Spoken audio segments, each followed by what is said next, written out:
Hello guys, you're welcome back to another video.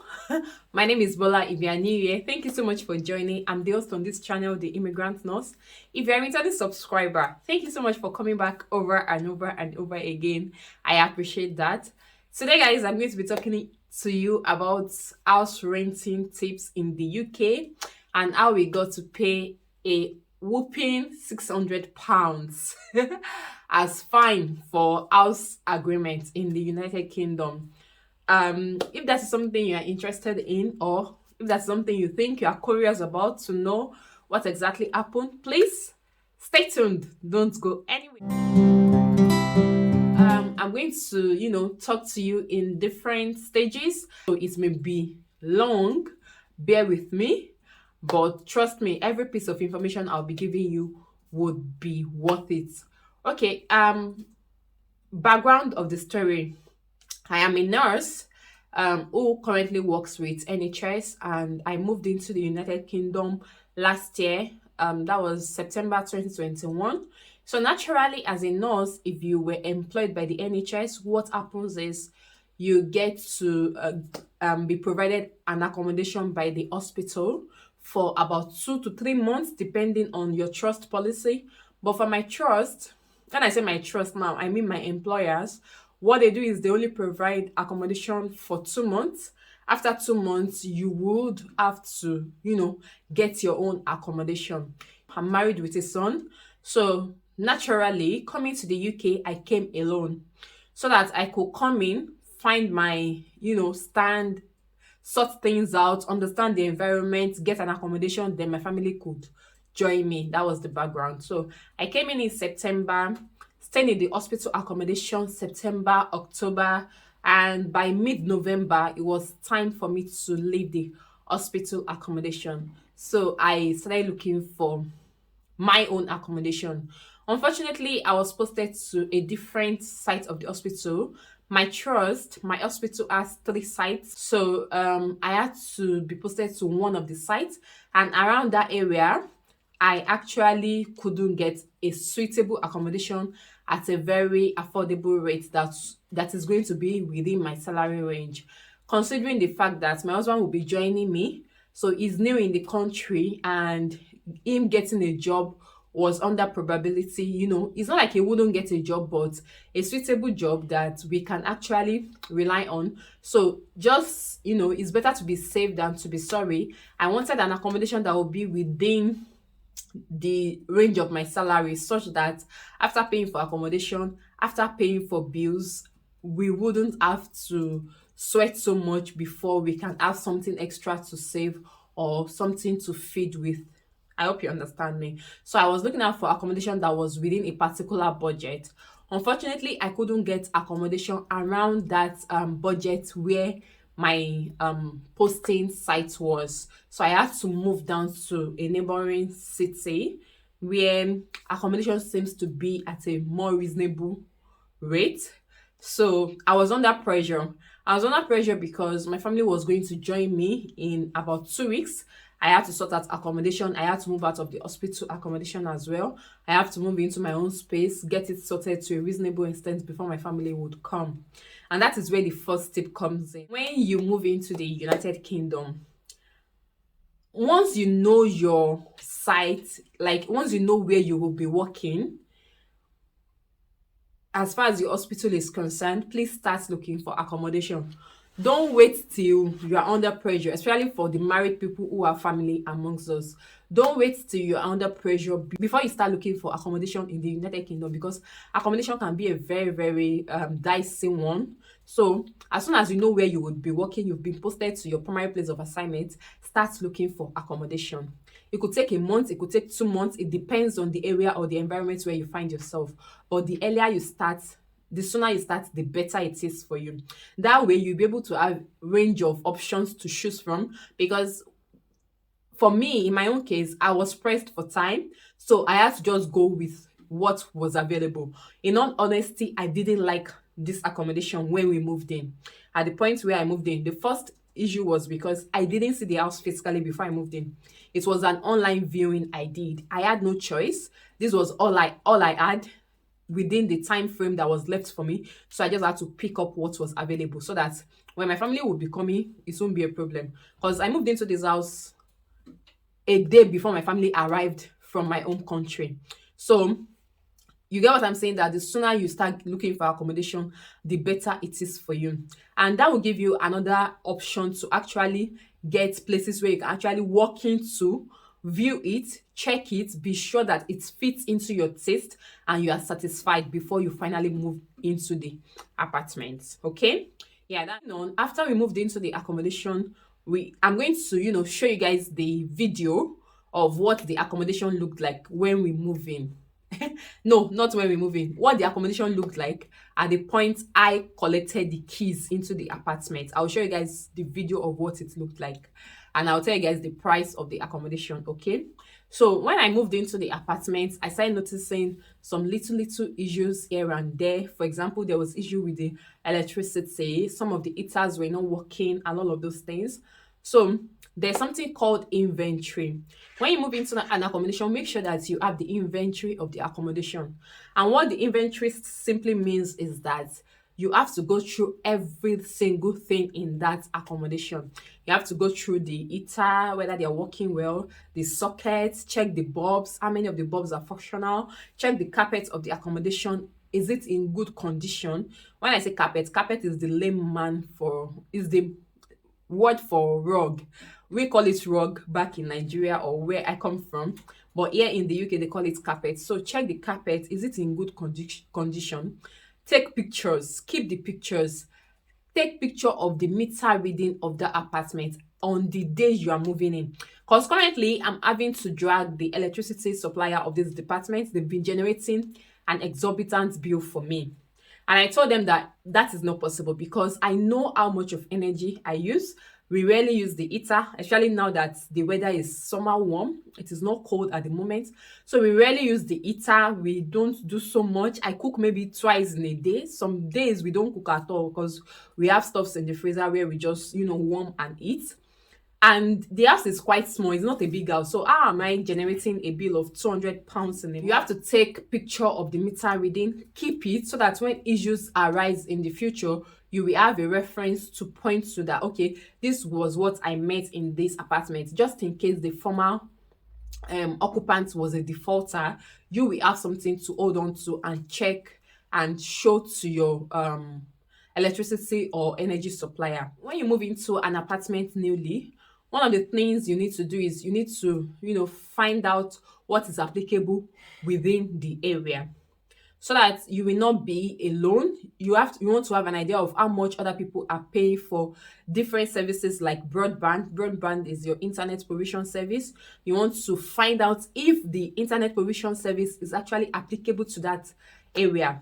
So from my own experience, there is a particular type of broadband that comes with the house. That is the agents who I had interaction with when I was taking this house. They have like a partnership with a broadband supplier, a broadband company. Unfortunately, when I moved into this apartment, I had already registered through those agents with the broadband company. So when I moved into this house, I realized that that broadband company does not even have a coverage around this area. So I had already paid for the broadband box. I had paid for the connection fee. I had paid for everything that was required for them to install the broadband in this house. Only for me to move into the house, and one of their engineers came, and the engineer realized that the broadband company does not actually have a coverage for this area. So for them to be able to supply me, what they have to do is they have to install a kind of software into the house, and I'll be the one to bear the cost of that.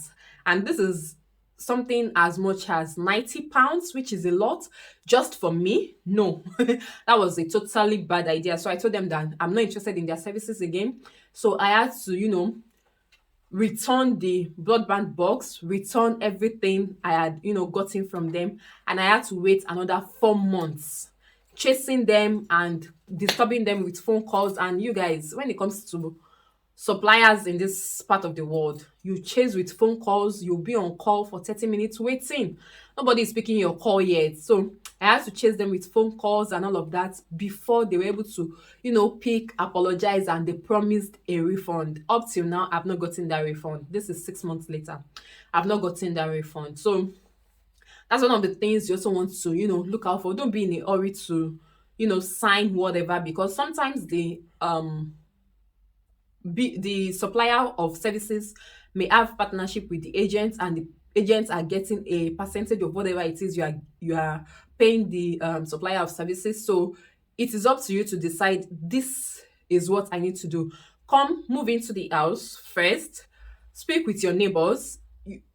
For me, I've seen my neighbors maybe 3 or 4 times, but we've had interaction, not something long, but there are people you could ask questions and find out, okay, what type of services do you use in this area for your broadband? What type of services do you use? And even if you don't want to talk to them, you can, turn on your phone Wi-Fi. It will give you options of different services that is available in that area. So that will give you an idea of, okay, these people use this type of service provider. So you have an idea of who to sign up with when it comes to service provider. When I'm saying service provider, I'm talking about those who provide services for broadband, those who provide services for energy, those who provide services for water, and all of those things. So you need to take your time to find that out. Next up is, when you are getting a house in the United Kingdom for the first time, I would advise that you do a 6-month tenancy agreement.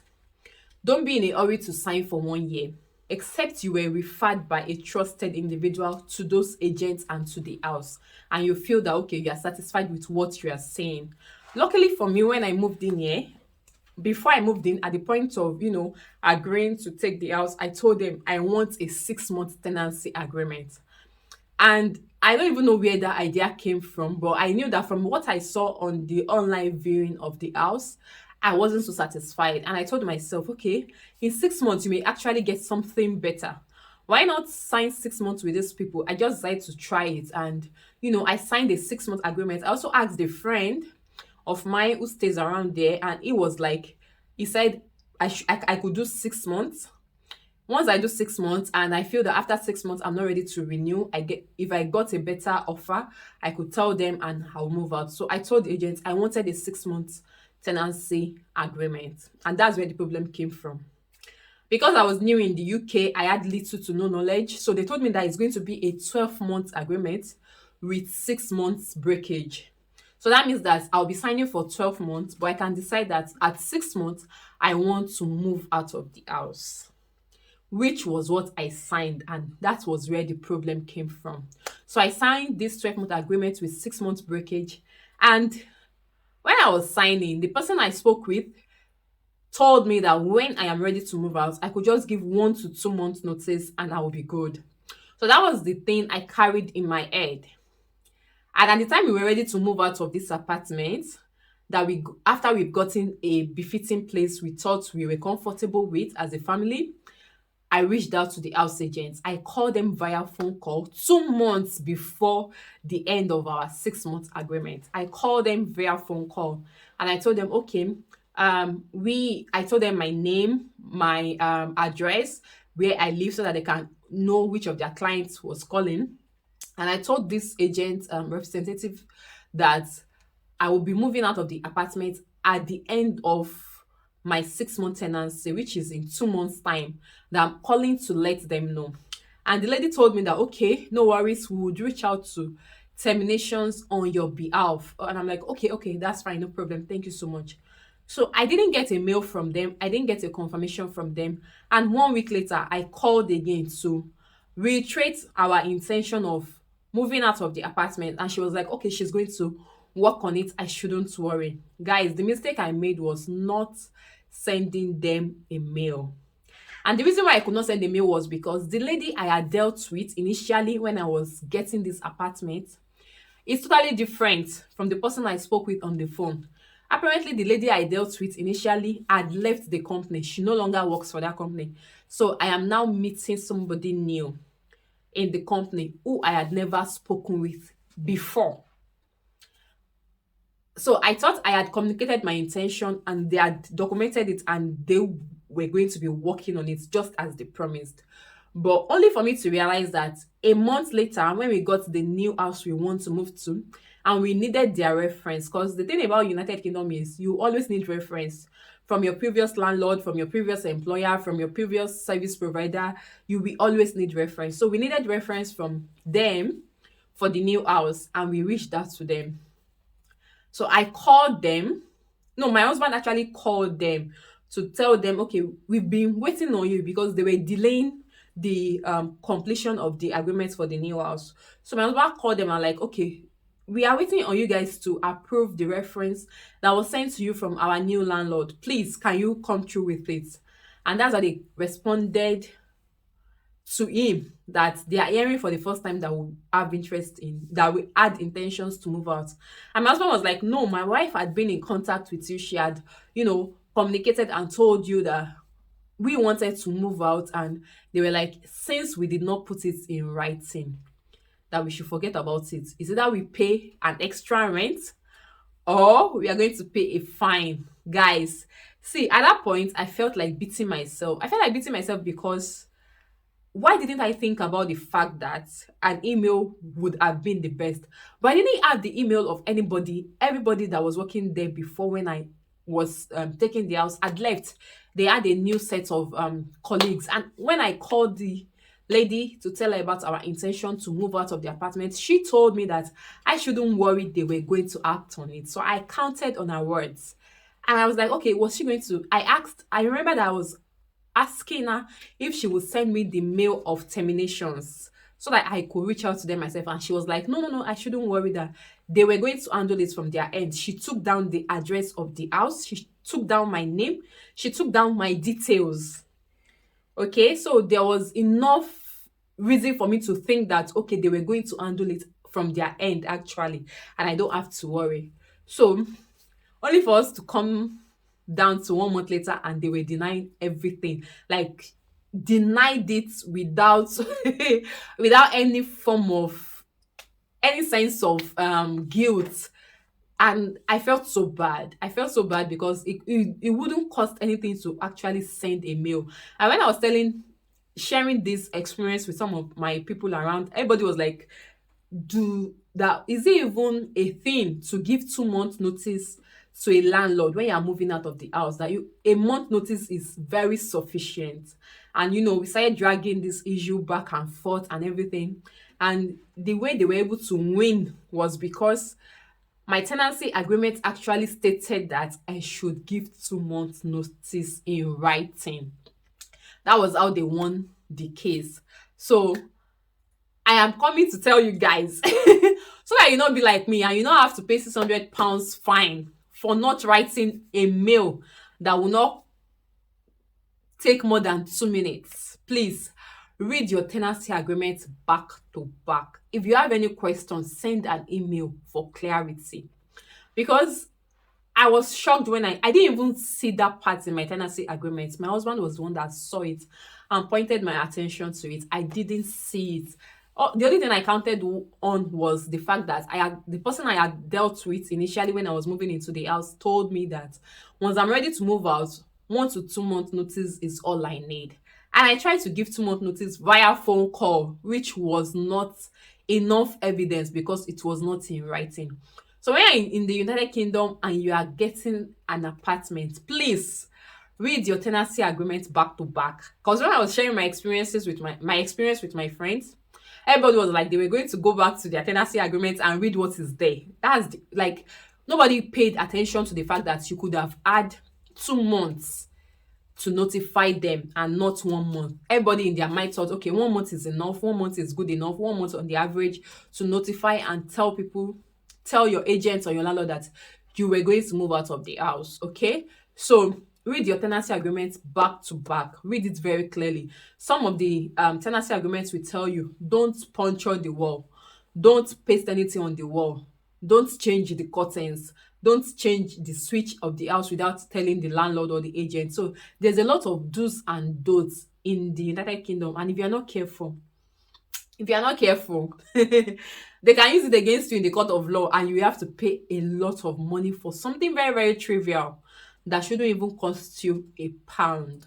Yeah, so that's how we had to pay extra £600. It was not convenient because we had signed up for the new house. We should be moving into the new house in 2 weeks, and there's no way we can suspend that house because the house was exactly what we wanted. The house is going for a very good and reasonable price. It's in a very good location. And there's no way we would ever say ourselves forfeit forfeiting that house for this particular place, because these guys were like, if we are not able to pay that £600 fine, we have to stay till another month to make the 2 month notice count. That means we'll be paying another house rent, we'll pay another bills, we'll be spending close to £1,200. So we felt okay, once beaten, twice shy. We've learnt our lessons. Let's just pay the £600 and move on. Thank God we have the money to pay.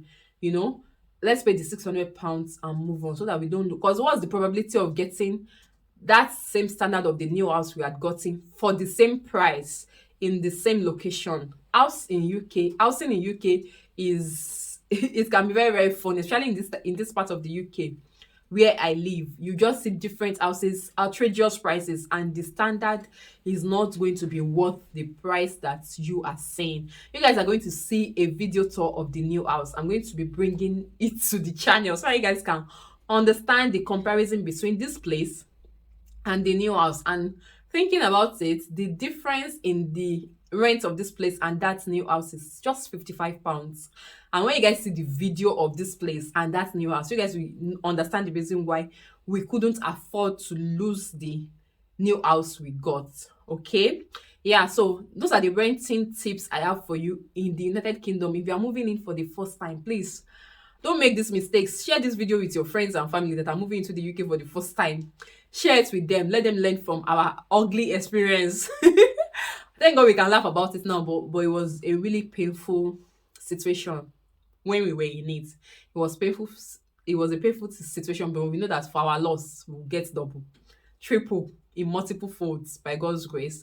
Yeah, so that's it. Another thing I think I want to mention, if it's possible for you to avoid it, is if you have a toddler, don't take houses that are carpeted. Don't take houses with rugs. Take houses with laminate flooring. It's always a better idea, because if they spill something on the floor, you can easily wipe it if it's a laminate floor. If it is possible, sometimes you may find yourself in a very difficult situation. You have to take a carpeted apartment, and once your child spills something on the floor, you have to wash the carpet, you have to clean it just to make sure that it is in a good state. Because when you are renting an apartment, you will pay for security deposits. And what that security deposit means is that you are depositing some amount of money. If anything goes wrong in the apartment, they will take that money or take out of that money to repair whatever is spoiled or damaged in the apartment, and you may not get it back. And it is usually a lot of money that you pay for that security deposit. So in as much as possible, try to avoid anything that will make you lose the security deposit, like damages, writing on the walls. Like, let me give you an hint. For example, my little boy has written on the wall, "Thank God for magic eraser." I went on Amazon, bought magic eraser for just £2, and cleaned everything, and everything is intact. The wall is intact, the color is intact, everything is back to its normal state. So even if there is little or minor wear and tear here and there, find stuffs that you can use. You can get those stuffs at very, very affordable rates. Rug cleaners, get them on Amazon for less than £10 instead of losing over £1,000 on top of damage and repair, because those agents, they can amplify it and make it look like it's a big deal. And if it's possible for you to get a house directly from the landlord, please do so.